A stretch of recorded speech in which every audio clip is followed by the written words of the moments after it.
ಇಲ್ಲಿ ನೆರೆದಿರುವಂಥ ಎಲ್ಲ ಸಭಿಕರಿಗೂ ನಮಸ್ಕಾರಗಳು. This evening we have all gathered here for a very special event. Center for Research and Communication has organized this book release event this evening, and the book that is being released is titled in Kannada Janasankhe Mithya, and this is the translation of the book titled The Population Myth, authored by a very well-known writer and a statesman, Shri S.Y. Quraishi, who is also well known as the 17th Chief Election Commissioner of India.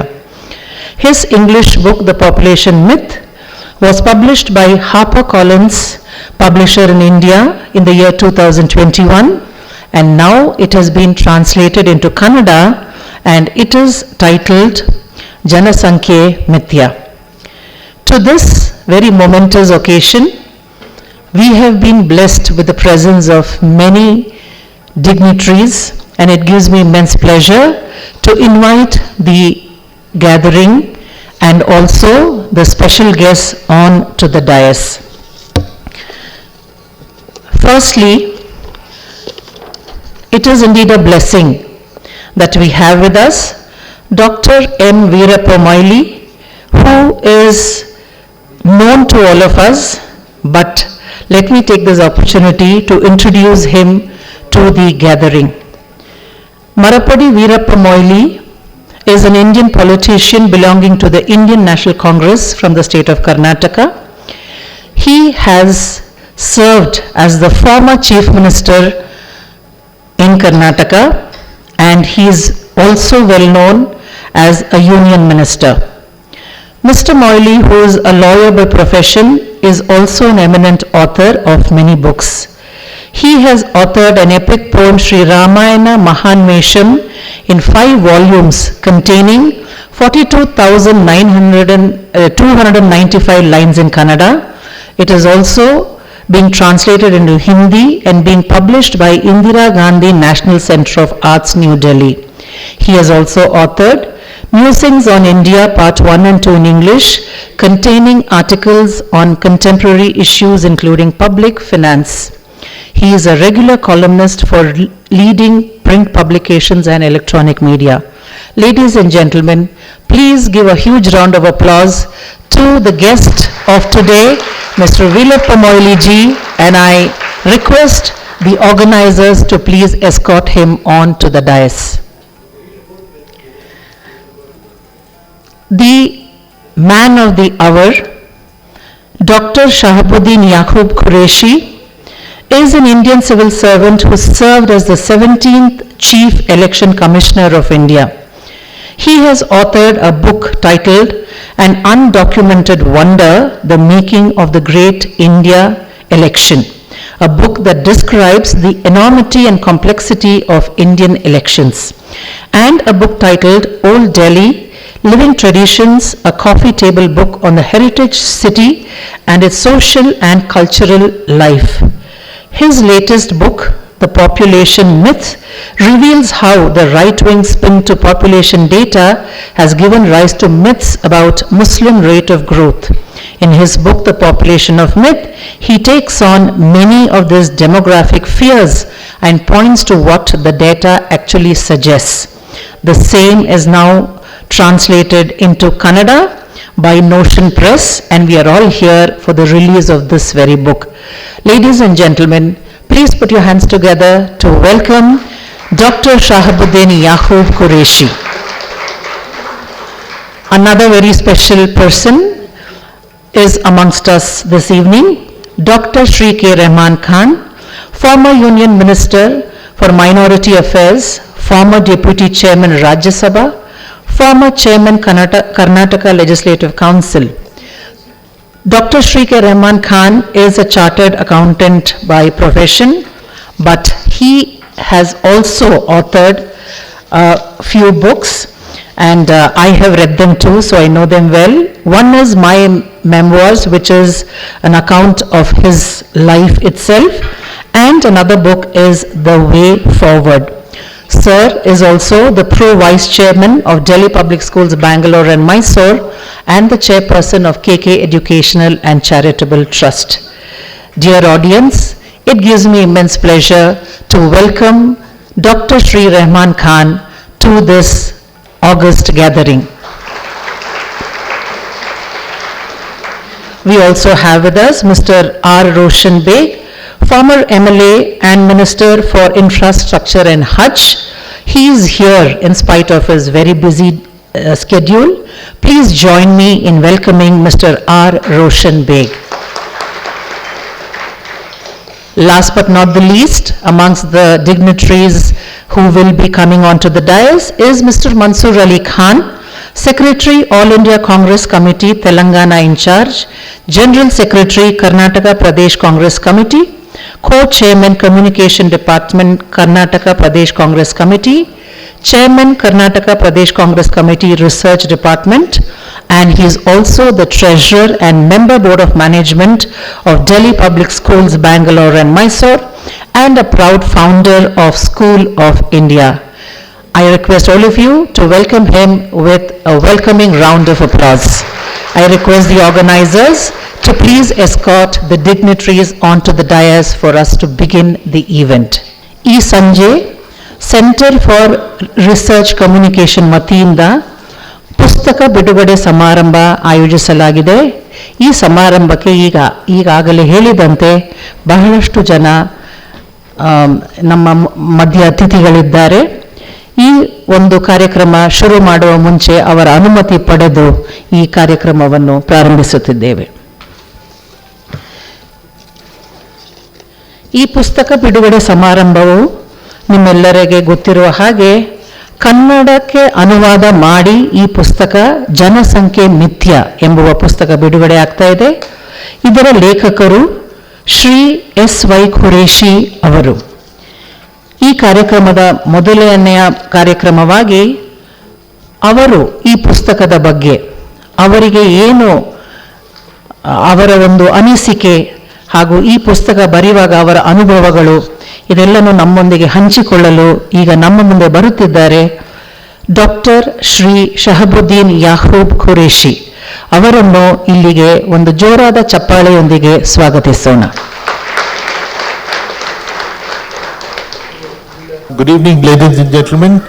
I am extremely delighted to be here today at the launch of my Kannada version of my book, Population Myth, Islam, Family Planning and Politics in India.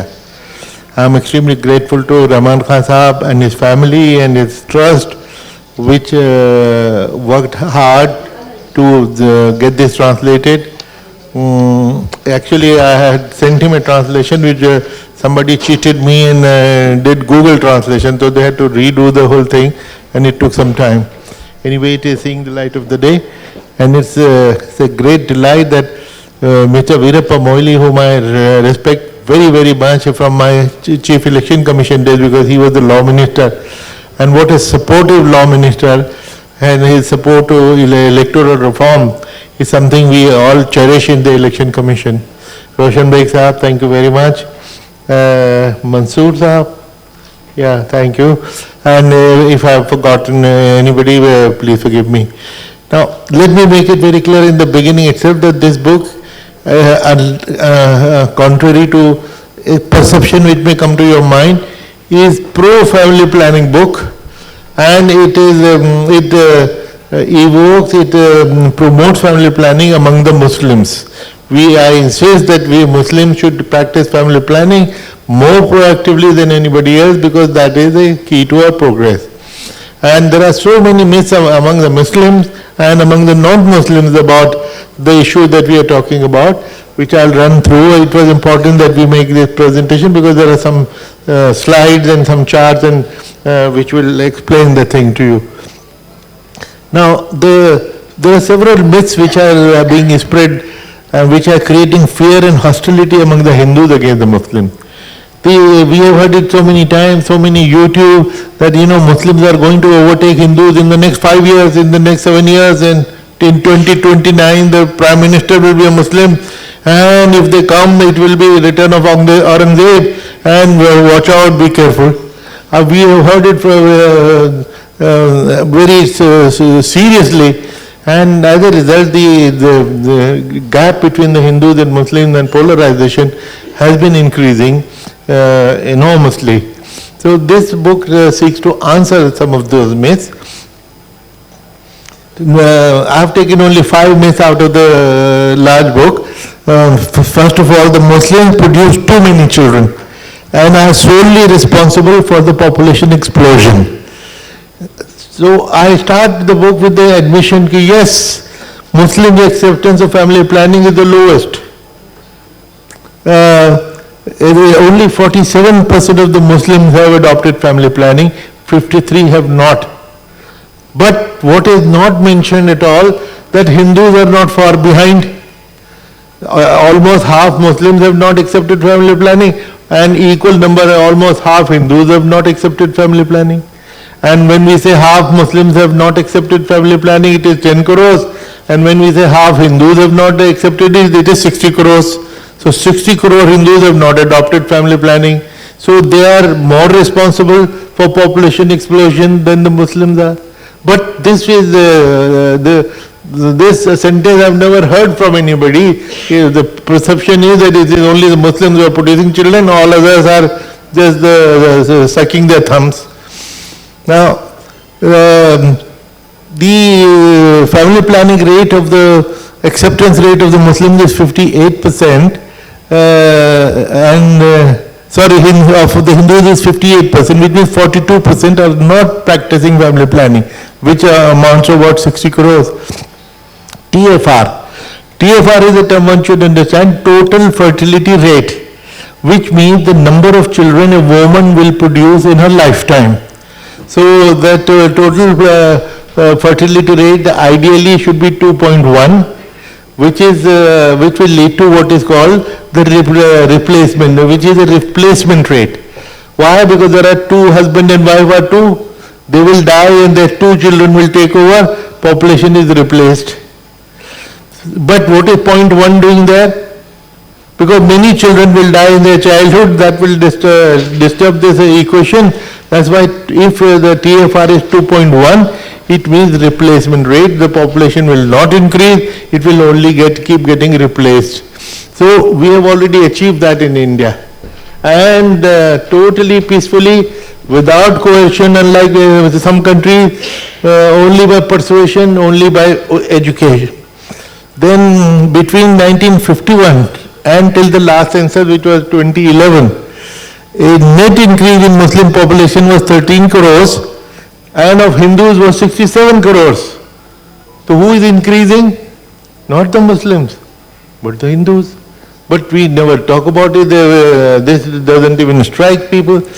Then the gap between Hindus and Muslims, which was 26 crores in 1951, has gone up to 80 crores. There are 80 crores more Hindus today than they were in 1951. The gap was only 26, from 26 to 80. So who is increasing? Thus the propaganda that Muslims are overtaking the Hindus is absurd. Myth number 2. Muslim population growth is upsetting the demographic balance. Again, I start with a confession that yes, it is true. At the first census after partition, 1951, the demographic ratio of India was that Muslims were 9.8% of the population and Hindus were 84.2. But in the last 60-70 years, the Muslims have increased from 9.8 to 14.2. And Hindus have come down from 84 to 79. So 4.2 percentage point increase among the Muslims is definitely, to that extent you may call it disturbing the demographic balance. But 4.2 percentage point in 70 years, if same rate continues, I'll just show you some chart which will show you if the same rate continues, how many years it will take us to overtake the Hindus.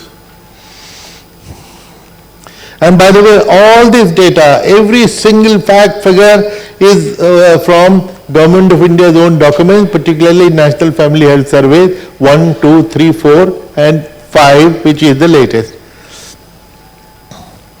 Now, the gap in TFR has been declining. Contrary to public perception, which we grew up on, the impression was that if a Hindu family had 2 children, pardon my saying Hindu, Muslim again and again, but the subject demands that I mention this for clarity. Now, the impression was that if a Hindu family had 2 children, Muslims had 10 children. But Government of India figures, NFHS shows that the gap was never more than 1 child. So, obviously distortion. And this is the figure, NFHS 1, which was 91, 92, the gap was 1.3 children, and it has now come down to NFHS 4. There is one more NFHS 5 after this. The gap has come down to 0.3. 1/3 of a child was 0.3 is now the gap between Hindus and Muslims, because Muslims are adopting family planning faster than all communities, which is a very positive thing, which is a very good thing, and we should consolidate it. Myth number 3. There is an organized conspiracy by Muslims to overtake the Hindu population to capture political power. I have never heard in my life some neta, some mullah, some Muslim leader saying, produce more children so that your number increases and Aurangzeb comes back. Never heard that. No politician. Of course, I have heard many Maulanas saying that Islam is against family planning, which to my mind is wrong interpretation, which I will show you, prove to you, but never for political consideration. On the contrary, we have heard the non-Muslim, we have heard the Hindus saying, produce more children, 8 to 10 children, otherwise you will become a minority and Aurangzeb will come back. So this kind of a myth has to be exploded. Fact is that no Muslim leader or scholar has asked Muslims to produce more children to overtake Hindus. Not with this. Some have opposed it, thinking that Islam is against it. Now, I got a professor of mathematics who was the vice chancellor of Delhi University, Professor Dinesh Singh, great mathematician. So, as you know, mathematical model can predict a future for 1,000 years, 2,000 years.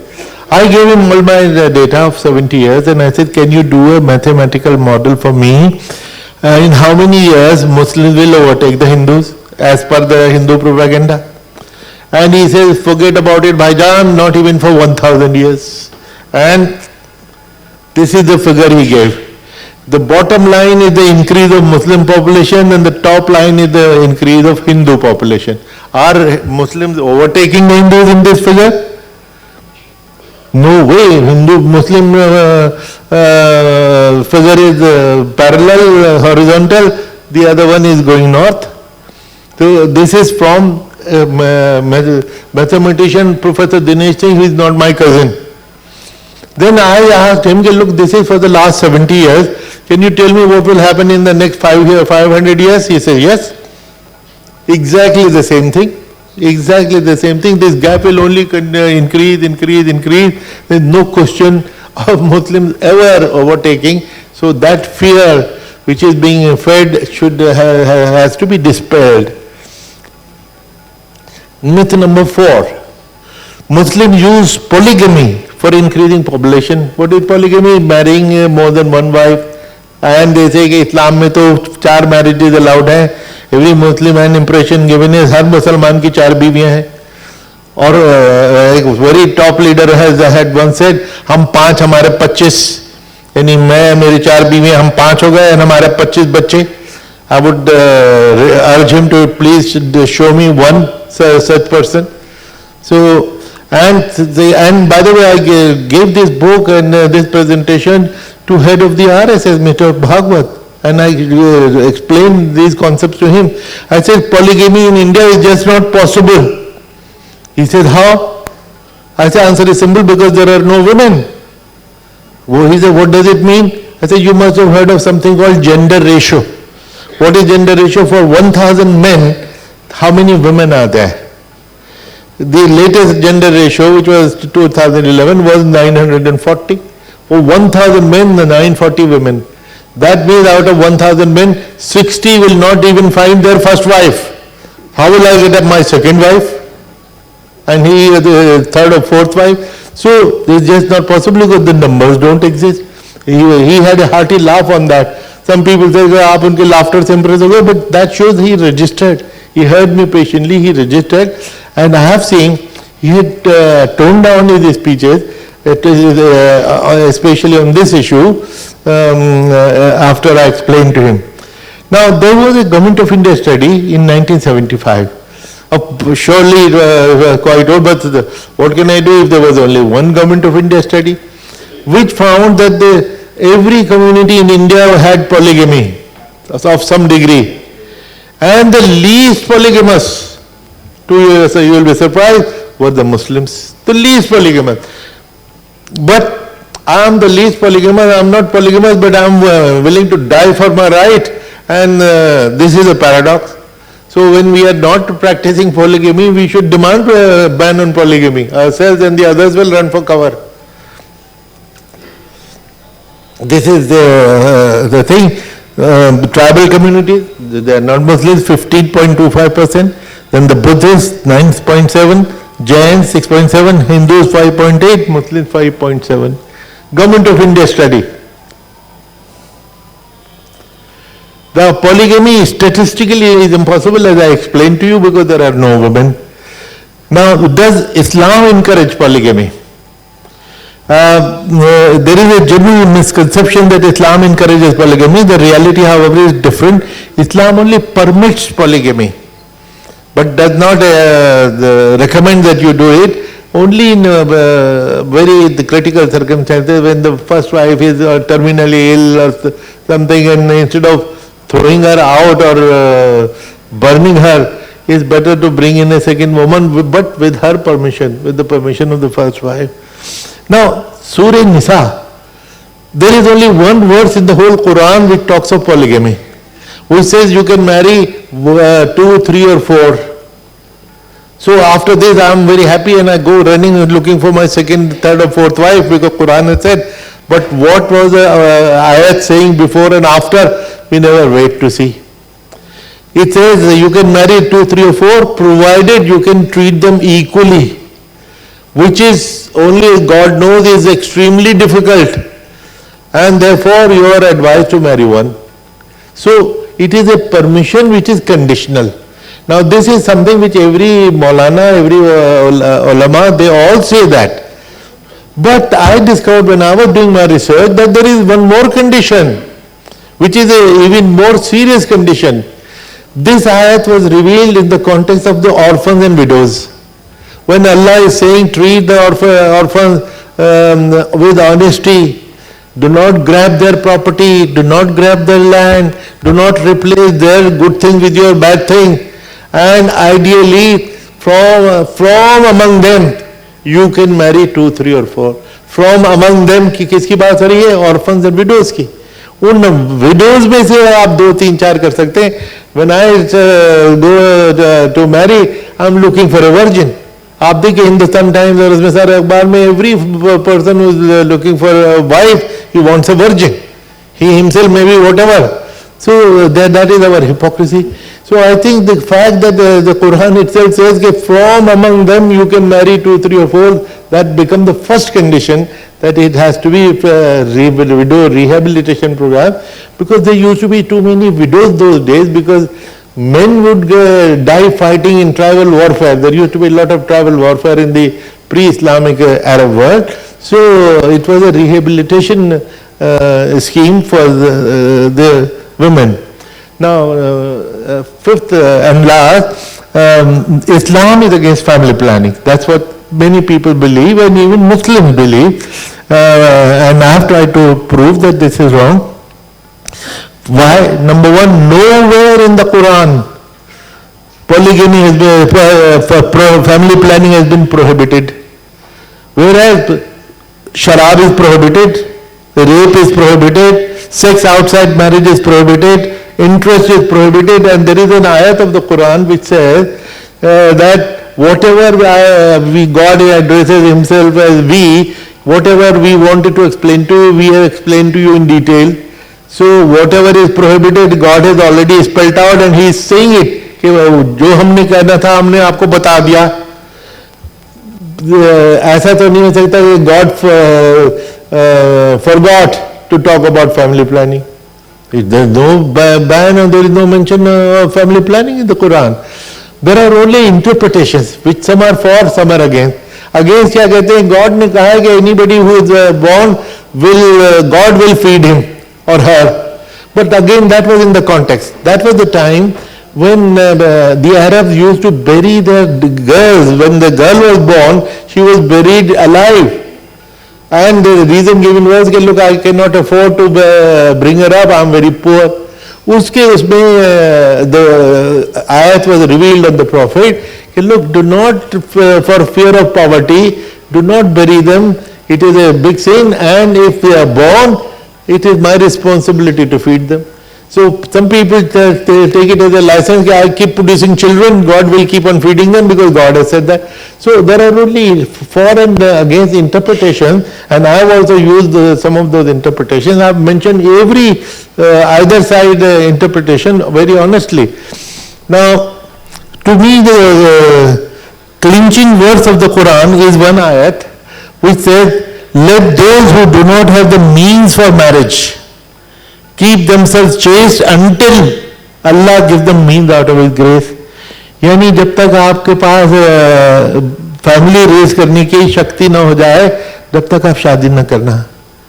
तो इससे बड़ा family planning के लिए recommendation कोई नहीं हो सकती. ये तो गवर्नमेंट ऑफ इंडिया की पॉलिसी है, which is why we have age of marriage 21 and 18. Otherwise at 8, 9, 10, 11 आप शादी कर लें. Because only when you are physically able to, the woman should be physically able to bear a child, a man should be able to support the family. So this is what the ayat is saying, Surah Nur, let those who do not have the means for marriage keep themselves chaste until Allah gives them means out of His grace. Now whatever was revealed by the Quran, and if it was not intelligible to people, they would go to the Prophet for clarification. So one poor man went to the Prophet ﷺ that I am a poor man and Allah says I should, till I have the means I should not marry, but I have my physical sexual needs, what should I do? So Prophet repeated that ayat and said, until keep yourself chaste, and the best way to keep chaste is fast. Fasting keeps you from promiscuity. If you are fasting, you will not be indulging in sex outside marriage.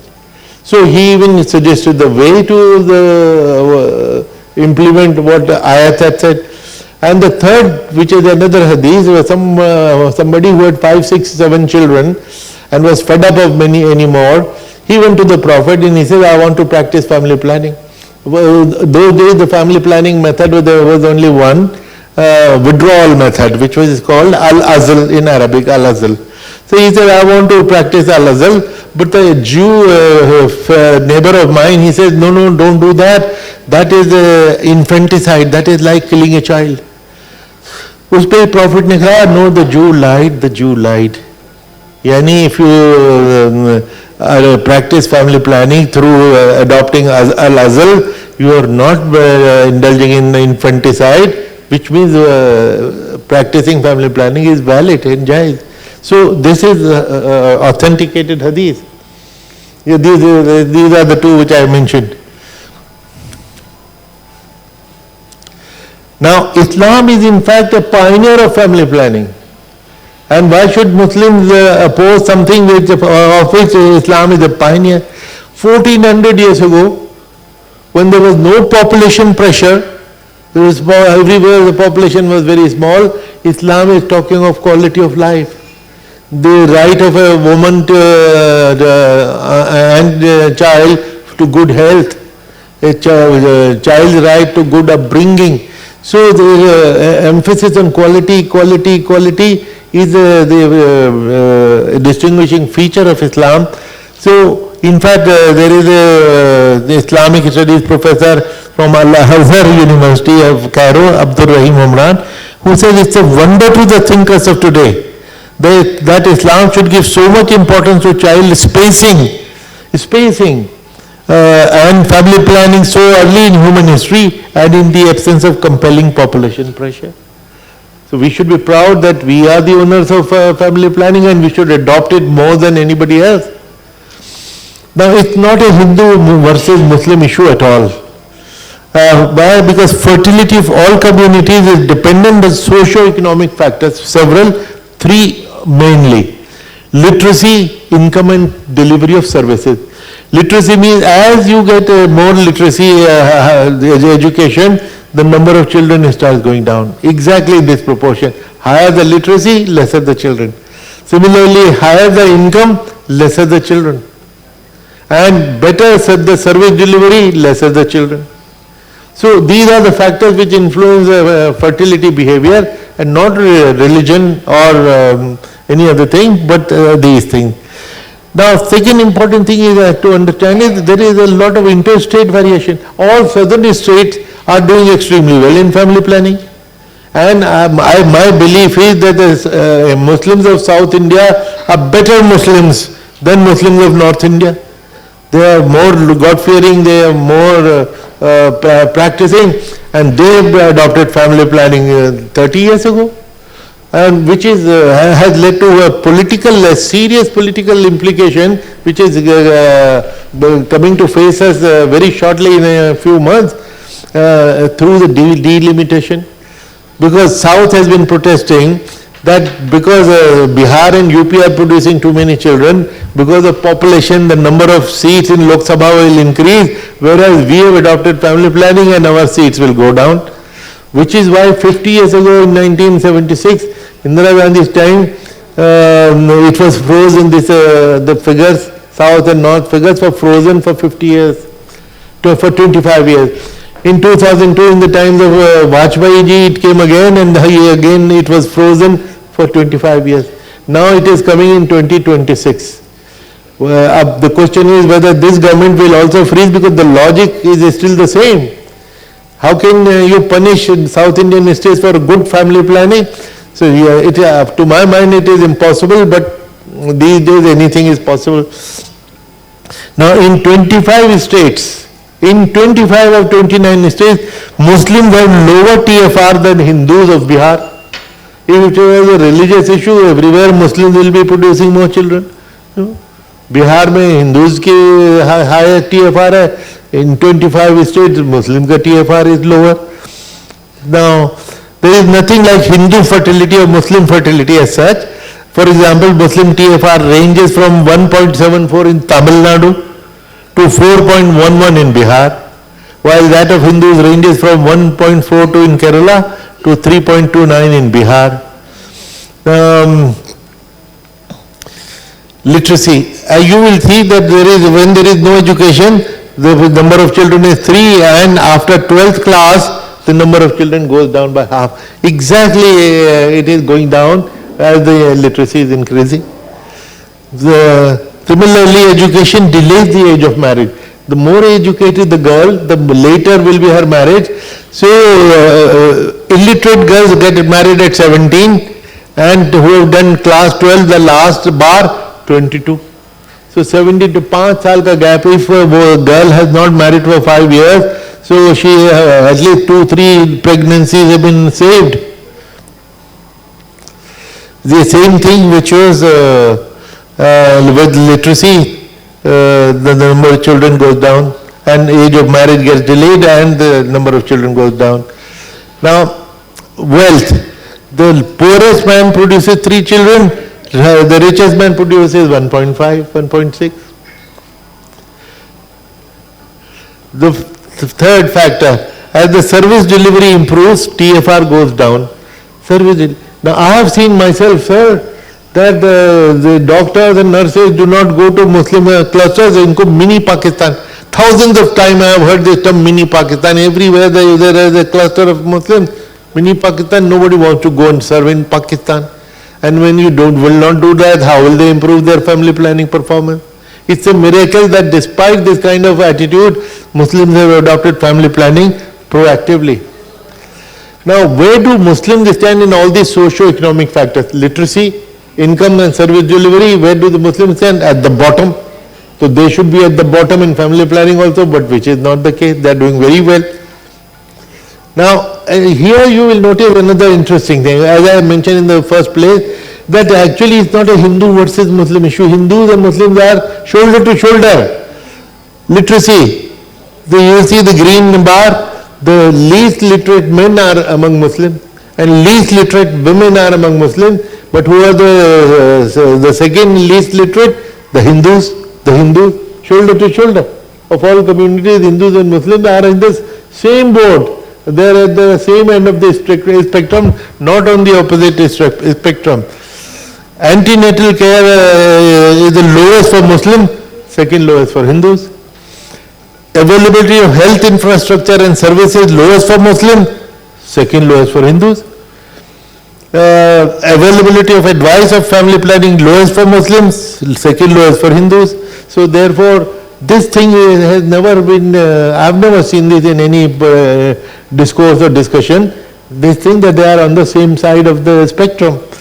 Now family planning in Muslim countries, there is a chapter in my book on family. Now the most conservative Islamic country is Iran, has the best family planning. Besides that, Indonesia, Egypt, Bangladesh, they all have great family planning. There is no clergy pressurizing the government. No, don't do family planning, it is against Islam. No, they are all Islamic countries and they are doing extremely well. Same figures.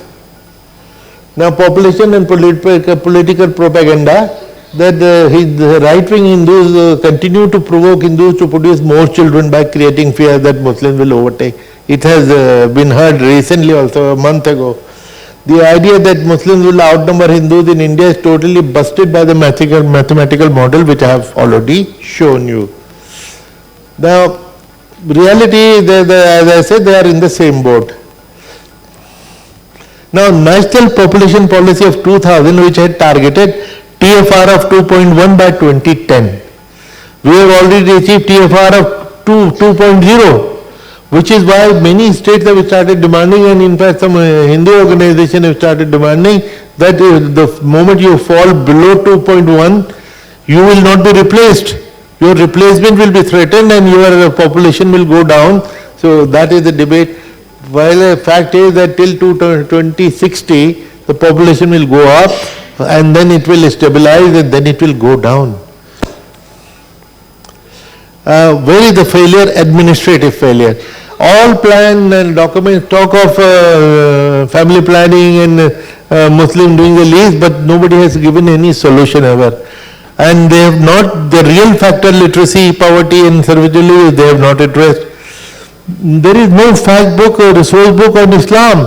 As I told you, what does Islam say? It should be, the ulama should write some booklets and for instance, if a family planning worker comes to me, कि आपके बहुत बच्चे कुरैशी तो family planning करो, मैं कहूँ जी मेरा मजहब उसके खिलाफ है.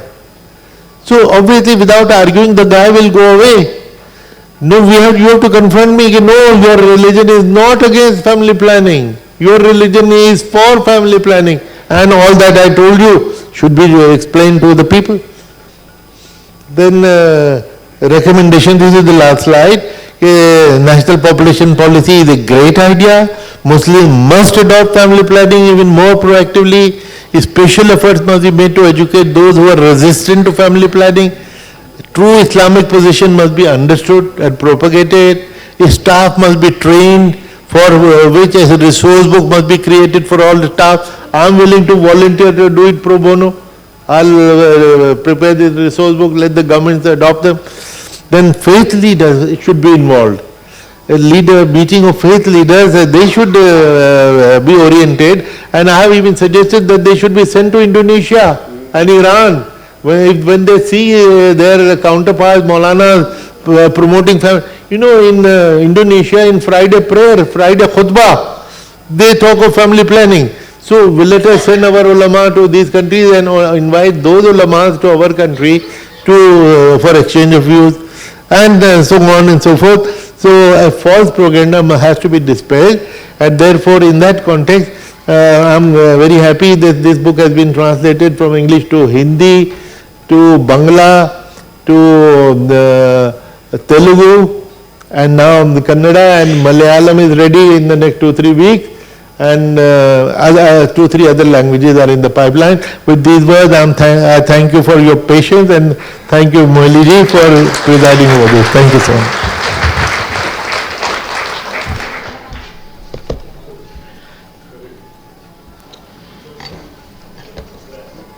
ಈ ಪುಸ್ತಕ ಬರೆಯುವಾಗ ಅವರ ಅನುಭವಗಳು ಹಾಗೂ ಅವರು ಮಾಡಿರುವ ಒಂದು ಅಧ್ಯಯನವನ್ನು ಪ್ರಾಸ್ತಾವಿಕ ನುಡಿಯಲ್ಲಿ ಹಂಚಿಕೊಂಡ ಈ ಪುಸ್ತಕದ ಲೇಖಕರಾದ ಶ್ರೀ ಡಾಕ್ಟರ್ ಖುರೇಶಿ ಸಾಹೇಬರಿಗೆ ಅನಂತ ಧನ್ಯವಾದಗಳು.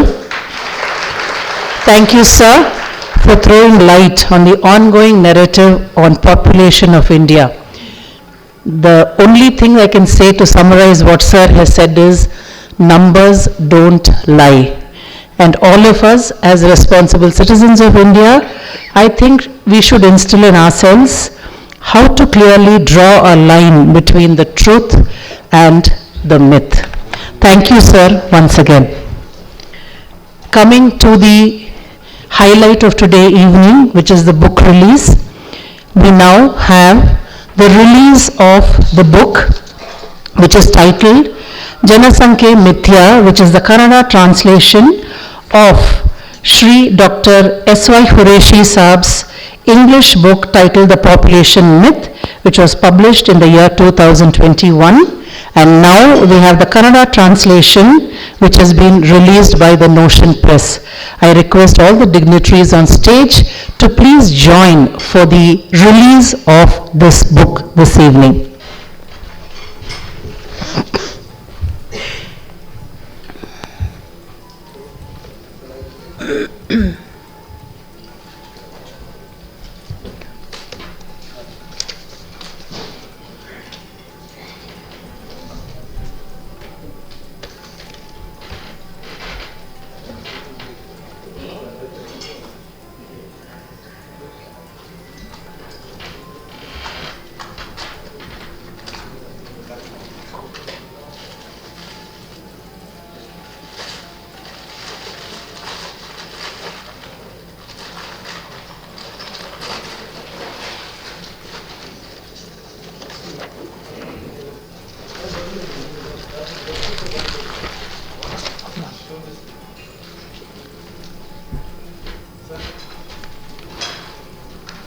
ಜೋರಾದ ಚಪ್ಪಾಳೆ ಬರಲಿ. ಜನಸಂಖ್ಯೆ ಮಿಥ್ಯ, authored by Dr. Shri S.Y. Qureshi Saab. Thanking all the dignitaries for doing the honors. It is now time for us to invite another guest of honor, Dr. Shri K. Rahman Khan, former Union Minister and former Deputy Chairman Rajya Sabha, to please address the gathering with his words of wisdom.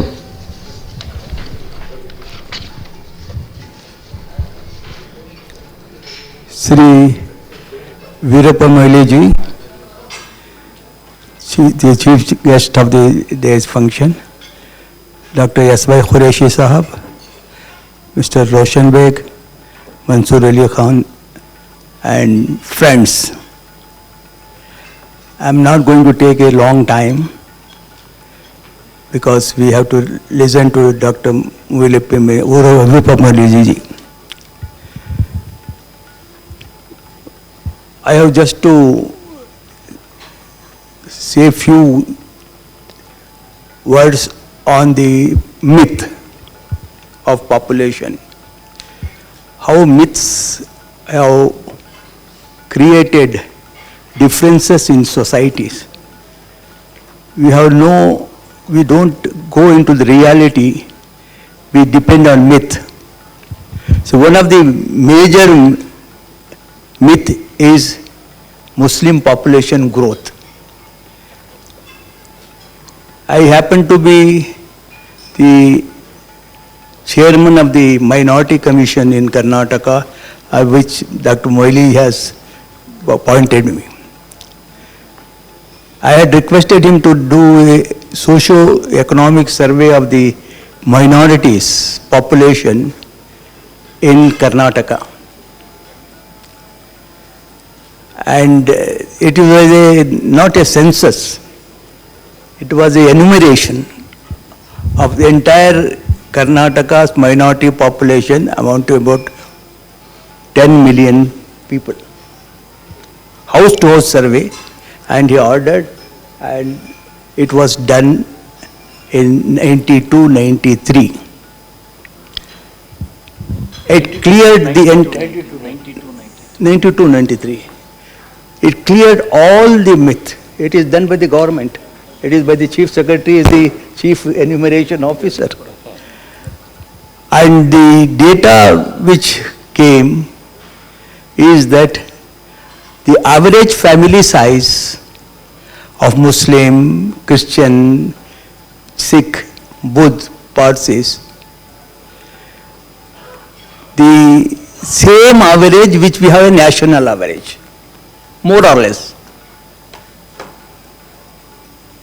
The figure speaks, as you say, that figure speaks. But we are not bothered about knowing the figures. We are not bothered about the figures. A myth is created that Muslims have 4 marriages, so the population is more, and so the myth spreads.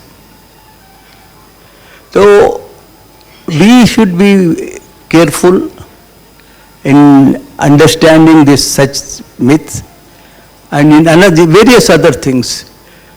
As far as the Muslims are concerned, it is not the population that is, as Quraishi Sahib rightly has given the details, population control is an economic necessity.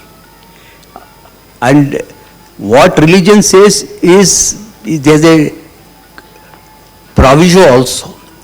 For example, 4 marriages. It is spread that Muslims are permitted to wife like that.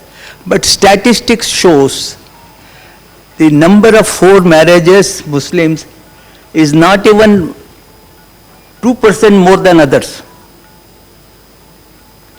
Because we, those who live in the society, we say I have not come across in my entire life anybody having 4 wives more than, I have not come across. But myth is spread. The Muslims can marry 4. So this is how we are dividing the society. What is very important, particularly in India, is that we have to remove such myths so that the society is the polarization, which Quraishi Sahib in the beginning itself says that we are victim of polarization. The India is victim of polarization. The danger of polarization is for the nation, not for individuals. Those who press myth, they are not going to lose, but the nation is losing. The difference is develops, and myth will spread.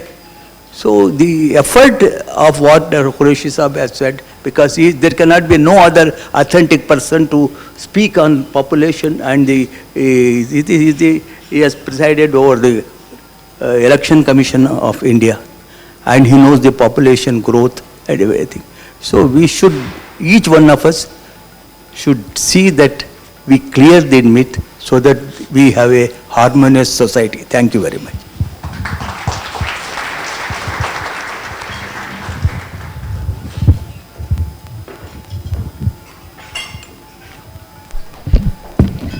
Please join me in thanking Dr. Shri K. Rahman Khan for sharing his perspectives and his vision for a united India which crosses all dividing factors, including caste, religion, and creed. Thank you so very much. Now we have the moment that we have been waiting for all this time. The chief guest of the day is none other than Dr. Shri K. Veerappa Moily, former Chief Minister, Government of Karnataka. It is time for us to listen to him and what is his vision that classifies him as a statesman which goes far beyond these dividing lines. ಈ ದಿನದ ಮುಖ್ಯ ಅತಿಥಿಗಳಾದ doctor Shri Veerappa Moily ಅವರು ನಮ್ಮೊಂದಿಗಿದ್ದಾರೆ. ಅಧ್ಯಕ್ಷ ಭಾಷಣವನ್ನು ಅವರು ನಮ್ಮೊಂದಿಗೆ ಈಗ ಹಂಚಿಕೊಳ್ಳಲಿದ್ದಾರೆ. ಸರ್, ದಯವಿಟ್ಟು ನಿಮ್ಮಲ್ಲಿ ವಿನಂತಿ, ನಿಮ್ಮ ಅಧ್ಯಕ್ಷನ ಭಾಷಣಕ್ಕಾಗಿ.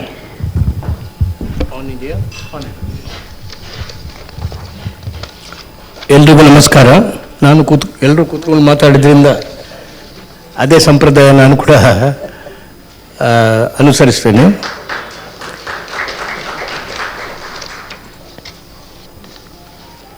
ವೇದಿಕೆ ಮೇಲಿರುವ ನನ್ನ ಆತ್ಮೀಯರು,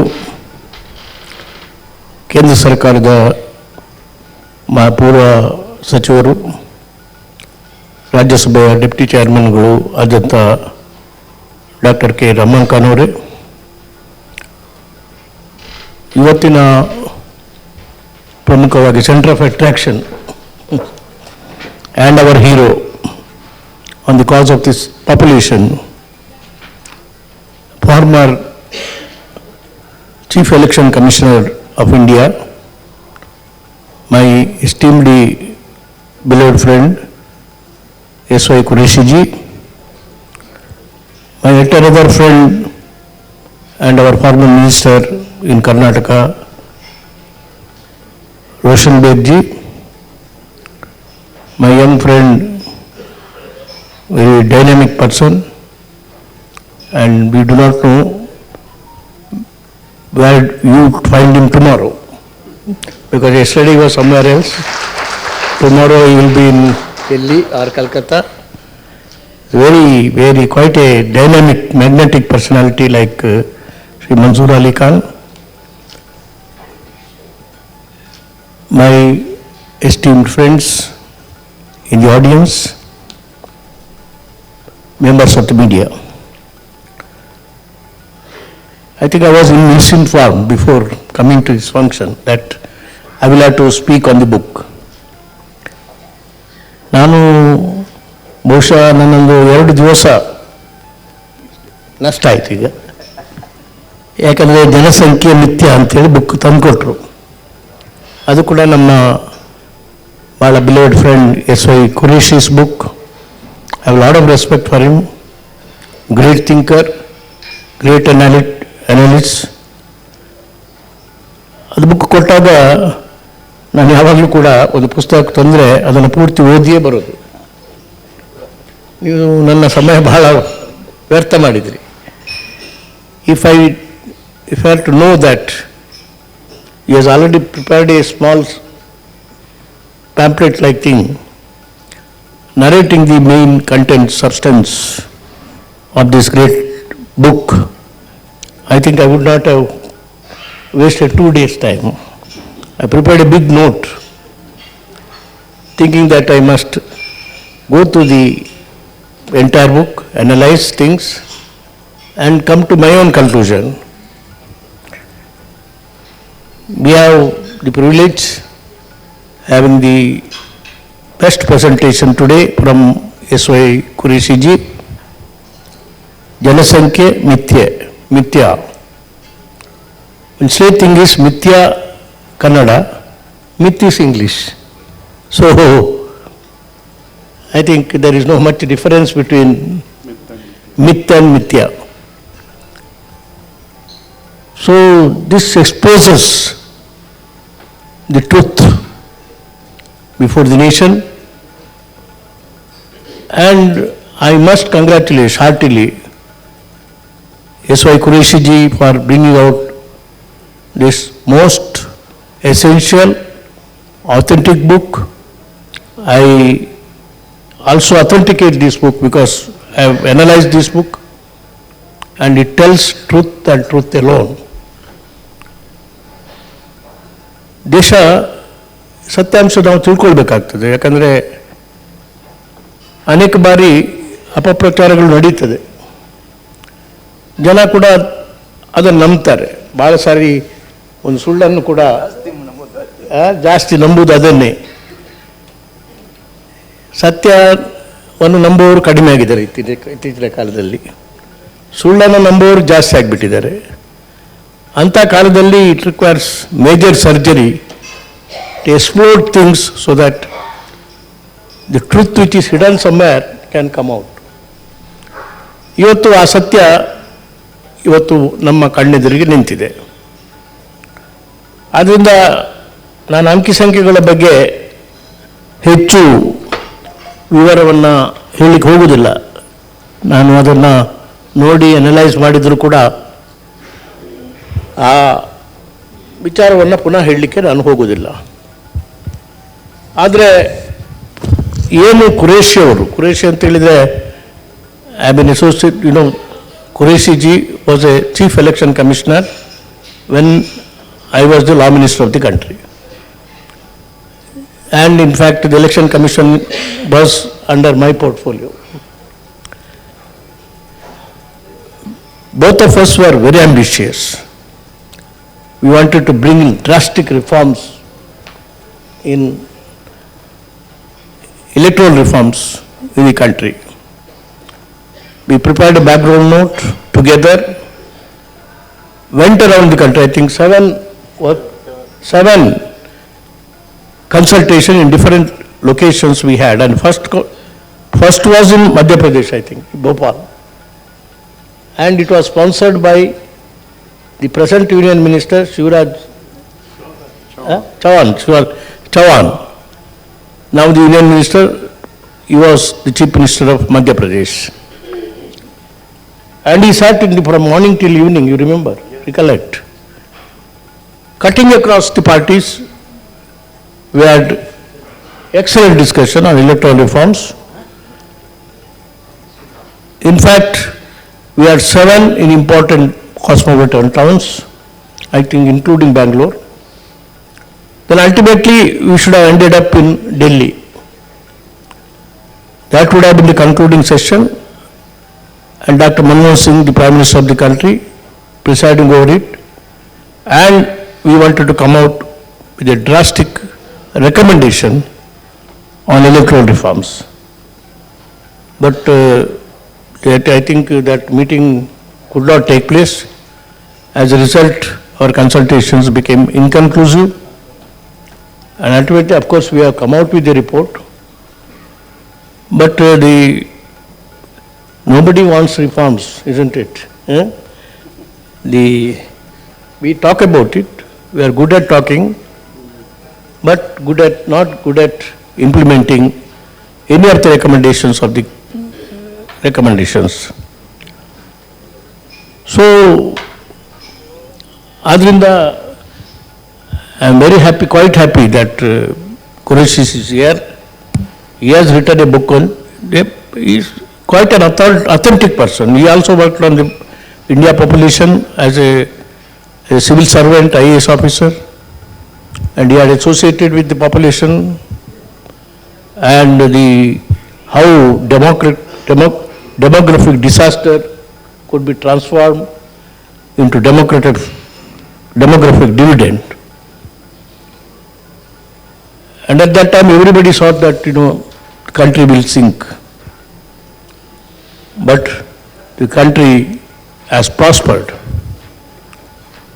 In fact, another 30 years or so,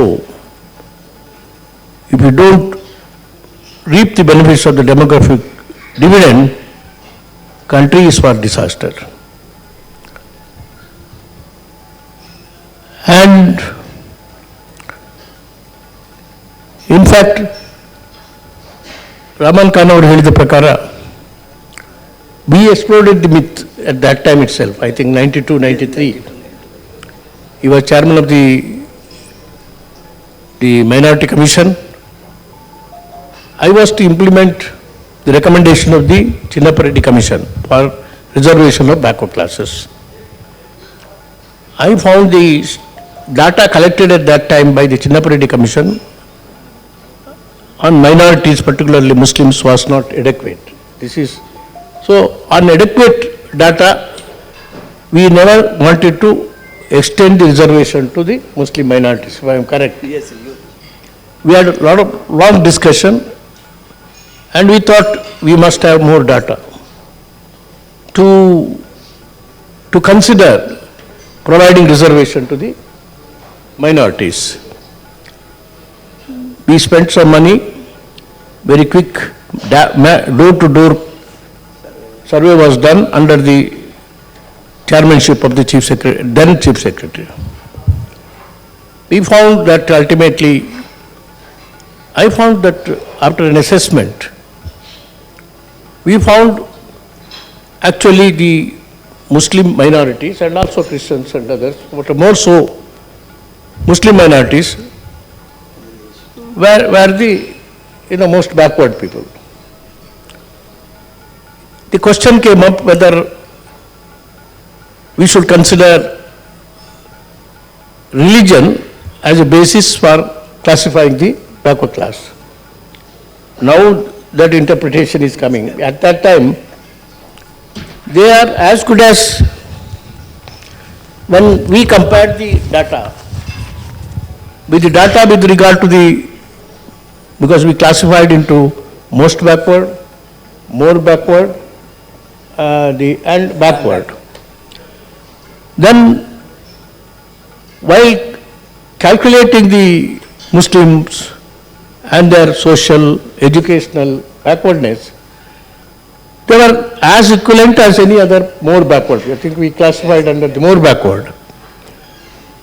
Not on the religious basis, but Muslims as a class of people. Not Muslims just because they belong to a community or a religion. Muslims as a class, they are totally as equal to any other more backward as classified, Chinnapreddy Commission. So, everybody shocked when we included Muslims as backward. Everybody said, we provided 6% reservation. Everybody said, no, this will not stand the scrutiny of law. It is a mistake. I said, I have not considered as a Muslim as a religion. Muslim as any other caste, any other more backward persons, and they fit into that. Then how can we deny them? It's a legitimate right of the Muslim minorities to get that position. You will be surprised to know that, of course, no other state could succeed. But Karnataka, we succeeded. I think it went up to the High Court, we went to the Supreme Court, and today they criticize it, but unfortunately our Congress people themselves, they are not defending. When they say that they are not aware of it, I think Roshan is a witness to it. We classified as a backward class, as any other caste. So simple as that.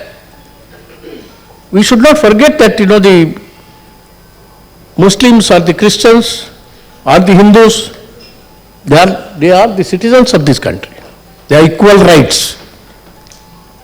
I think our politicians require to understand the Constitution of India. There is no division among the citizens. And everybody, whether he belongs to any Bharatiya, because even the Upanishads, they said, from Himalaya to Kanyakumari, it is called Bharat, and the people in between are called the Bharatiyas, isn't it? Yeah. Even Upanishads, forget about the Constitution of India. And they classify them as one class, that is Bharatiya, the Indian citizen.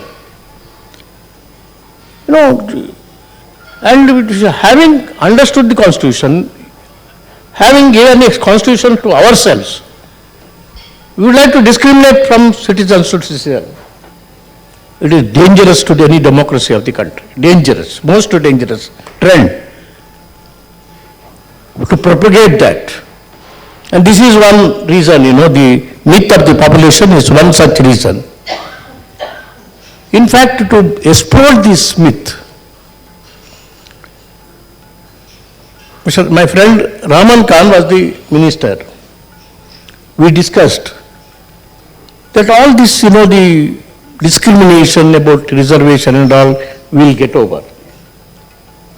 We'll have it. I also discussed this with then former Chief Justice of India, B.N. Bhagavati. I had very extensive discussion. That is ಅದಕ್ಕಾಗಿ ನಾವು we want ಸಮಾನಾವಕಾಶ ಆಯೋಗ,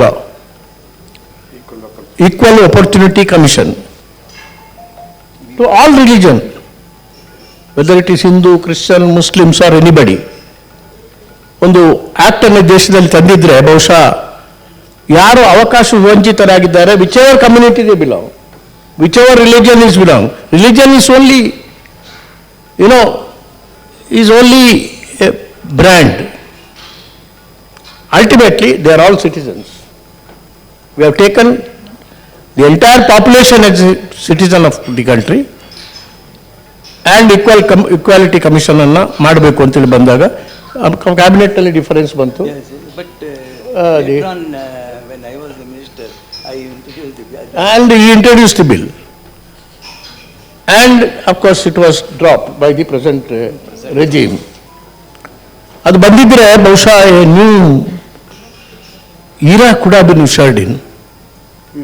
All this, the conflicts, the friction of the reservation would have disappeared. Clarity would have come that any person who is a backward, whether he belongs to this community, that section or this section, he is entitled to get the benefit under the act. ಅದು ಆಗಲಿಲ್ಲ. ಅದಕ್ಕೆ ಈಗಲೂ ಕೂಡ ನಾವು ಭಾಳ ವ್ಯತ್ಯಾಸವನ್ನು ಕಾಣ್ತಾ ಇದ್ದೀವಿ.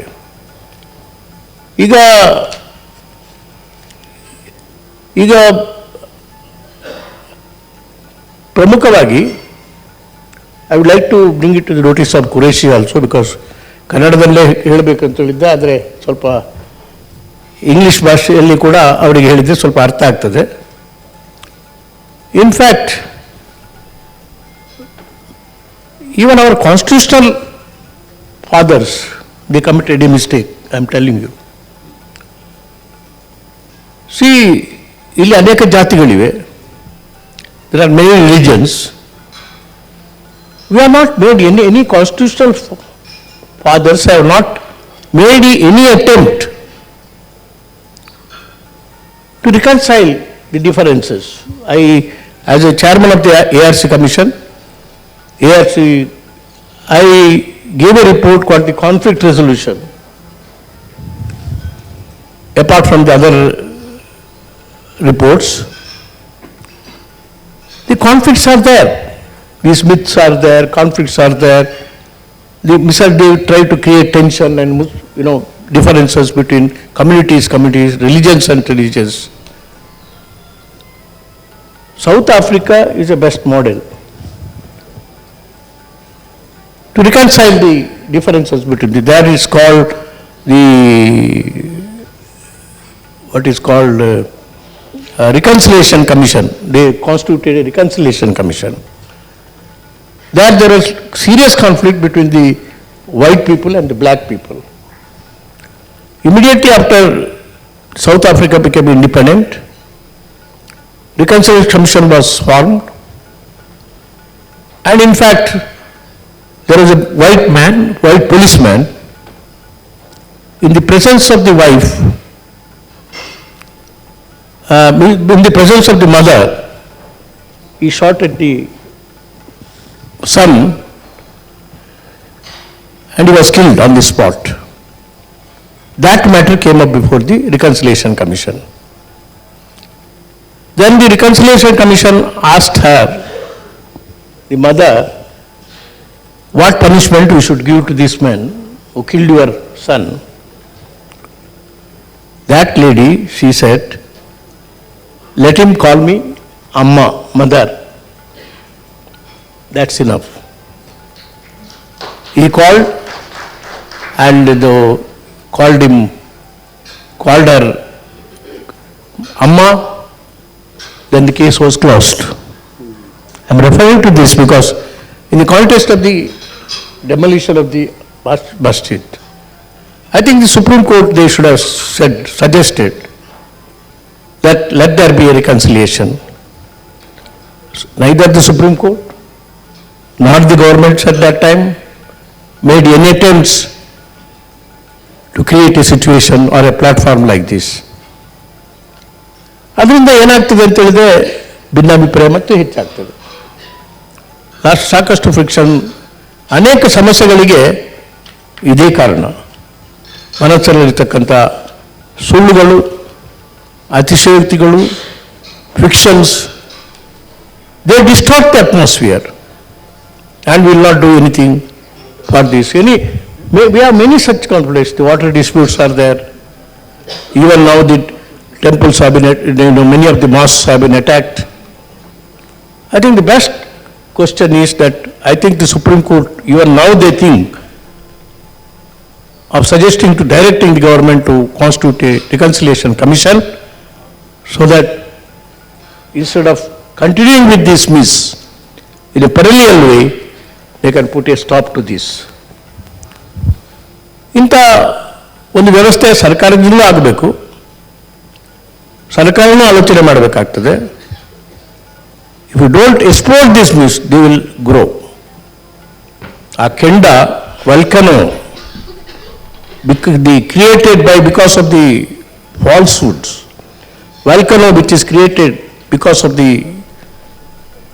these developments, and explode the entire country in the best interest of the democracy, sustaining the democracy. The elementary thing is to recognize the citizenship. Recognize every citizen as an Indian. This is the basic understanding. If we don't do it, I think the myths, if God forbid, can explode the democracy of this country. I think this is one, concrete, these are the concrete facts which Quraishi ji has brought to our account, right? This should be an eye-opener to protect the integrity of this country. I must congratulate Quraishi ji for this great effort. And this is one instance which I think this debate has to take place every state headquarters. And drive home this hard truth that myths cannot be truths. They are myths which has to be explored and killed. And this, I think one has to understand everything about it. ಆದ್ದರಿಂದ ನಾವಿವತ್ತು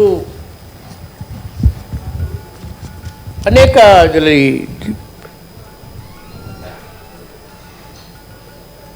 Lord Buddha has said, better than 1,000 hollow words is one word that brings peace.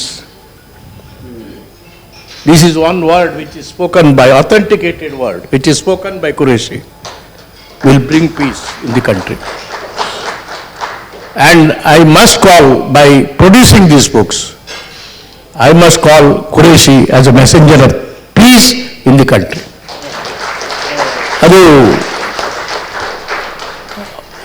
ಅದರಿಂದ ಸತ್ಯವನ್ನು ಹೇಳತಕ್ಕಂಥ, ಧೈರ್ಯ ಮಾಡತಕ್ಕಂಥ ಇಂಥ ಗ್ರಂಥಕರ್ತರು ಬೇಕು ನಮಗೆ. We may let this country produce more and more Quraishis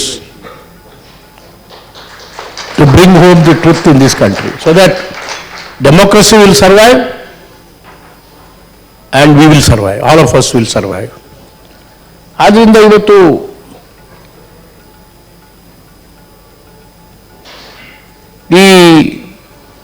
when our country formally became a republic on 26th January 50. In fact, just earlier to that, if you remember, if you go to the Constituent Assembly debates, at that time it was decided to give constitutional reservation to the minorities. You remember, I don't know, Quraishi ji has gone through that. I have gone through that. Debate was taking place. Unfortunately, partition has taken place. So that clause was deleted, giving constitutional reservation to the minorities, particularly Muslims, was provided by the constitutional in the electoral also.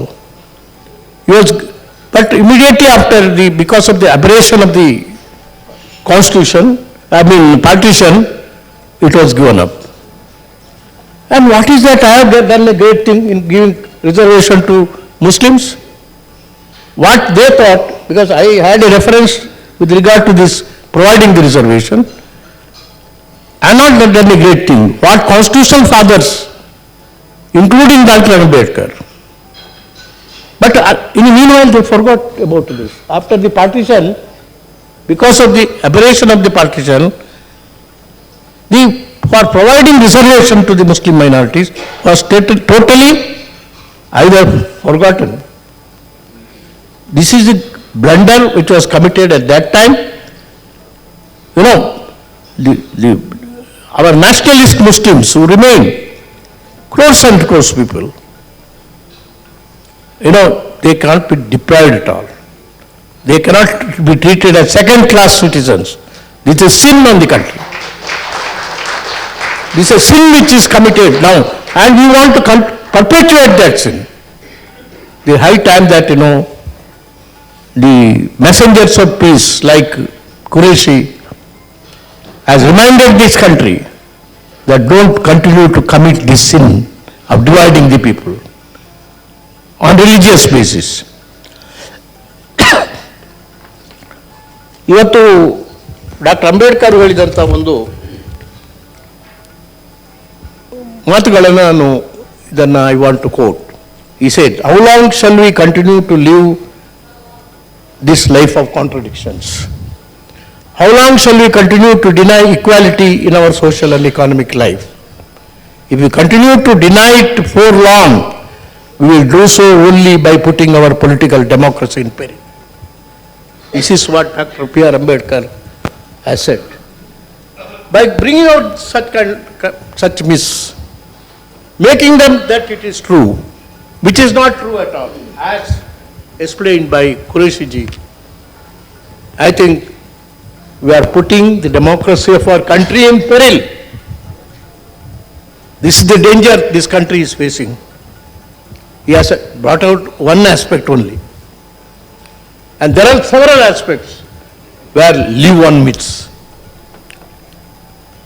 And in a remarkable discussion that Andrea Marnax had with Jawaharlal Nehru, he asked Pandit Nehru what his principal task was, and Pandit Nehru replied, my first task is to create a new modern state on the basis of an ancient civilization. And my second task is to create a secular state on the basis of profoundly religious society. We have the inherent, that should not be religious. Religious society cannot be a liability. In fact, religious society should have brought out more peace in this country, the tranquility in this country.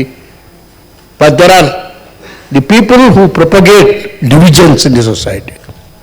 In terms of religion, in terms of caste, in terms of all these divisions, they are destroying the democracy of this country. They will have to share this blame that they are not doing service to the country. They are not nationalists. They are actually the people who want to create anarchy in this country. Culture of democracy itself will be demolished if these such myths continue to prevail in this country. I think Quraishi ji has done the excellent yeoman service, at least to remove this myth. So that several other myths, I think the more authors may come in, like Quraishi, to explore these myths. Then the democracy will continue. And I have gone through everything. I always believe in truth. And that is how, we can think of, building the democracy. I don't want to take more time. I have taken enough time. But what he has written, every word of his truth, absolute truth. And the more such debate, I think, on this book, the most valuable book, and more debates to take place everywhere in the country, so that the sound of divisiveness, the beagle of so divisiveness, which is being, perpetuated, is put an end to. It may get some political dividends for some time, but ultimately it will bring political disaster in the country. So ಆದ್ದರಿಂದ ಇನ್ನು ಹೆಚ್ಚು ಸಮಯ ಇದಕ್ಕೆ ತೆಗೆದುಕೊಳ್ಳದೆ ನನಗೆ ಭಾಳ ಮಾತಾಡಲಿಕ್ಕೆ subject ನಾನು ಓದಿ ಬಂದಿದ್ದೇನೆ, ಆದರೆ ಅದನ್ನು ಮುಂದುವರಿಸ್ಕೊಂಡು ಹೋಗಲಿಕ್ಕೆ ನನಗೆ ಅಪೇಕ್ಷೆ ಪಡೋದಿಲ್ಲ. ಈ ಕೊನೆಗೆ ಈ ವಿಚಾರದಲ್ಲಿ ಒಂದು ಮಾತು ಹೇಳಲಿಕ್ಕೆ ಹೇಳ್ತೇನೆ. The American theologian Reinhold Niebuhr he sought in his prayer, O God, give me the patience to accept the things I cannot change, the courage to change the things I can, and the wisdom to know the difference. So with this, I conclude and thank the organizers for giving me this opportunity to bring out facts, truth, universal truth before the nation. Thank you very much. ಈ ಪುಸ್ತಕ ಬಿಡುಗಡೆ ಸಮಾರಂಭದ ಮುಖ್ಯ ಅತಿಥಿಗಳಾದ Shri M Veerappa ಮೊಯ್ಲಿರವರು, ಮಾಜಿ ಮುಖ್ಯಮಂತ್ರಿಗಳು, ಕರ್ನಾಟಕ ಸರ್ಕಾರ, ನಮ್ಮೊಂದಿಗೆ ಈಗ ತಾನೇ ಹಂಚಿಕೊಂಡಿದ್ದಾರೆ ಅಧ್ಯಕ್ಷರ ಭಾಷಣ. ನಮ್ಮೆಲ್ಲರ ಪರವಾಗಿ ಅವರಿಗೆ ತುಂಬ ಹೃದಯದ ಧನ್ಯವಾದಗಳು.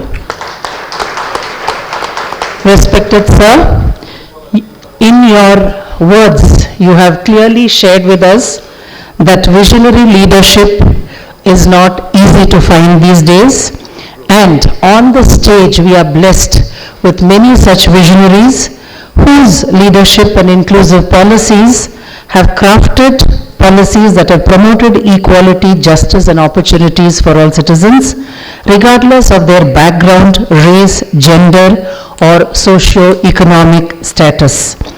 And it takes a lot of courage to take a stance against discrimination and injustice, even when it's very unpopular and challenging. Ladies and gentlemen, please give a huge round of applause for many such visionaries who have shared their perspectives with us this evening. This brings us to the end of today's event, and we should certainly count our blessings, because this makes our blessings count. And saying thank you is more than just good manners, because a noble soul has said, the more you practice the art of thankfulness, the more you have to be thankful for. I now kindly request Dr. Masood Ali Khan, who is the trustee for Center for Research and Communication, to please come up and propose the vote of thanks. Good evening, everybody. It gives me immense pleasure that we got an opportunity to host this wonderful event, a true eye-opener, a wonderful book. Thank you, Sri S.Y. Quraishi Sahab. And I thank each and every one of you all to come here and make this function a grand success.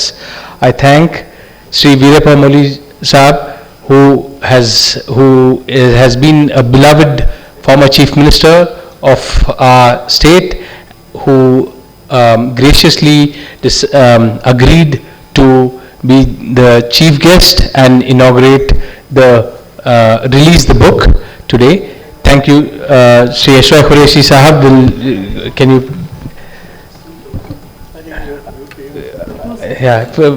To Sri Veerappa Moily Sahab. Please give a round of applause.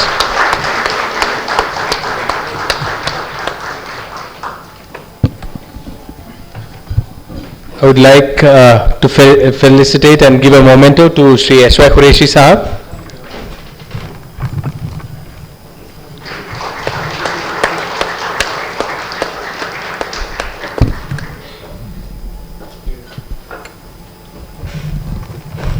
Sri R. Roshan Beg Sahab, former Minister, Government of Karnataka.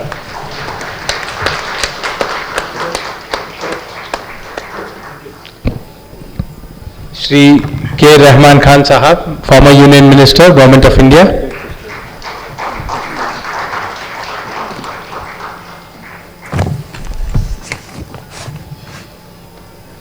Shri Mansoor Ali Khan, Trustee, Center for Research and Communication.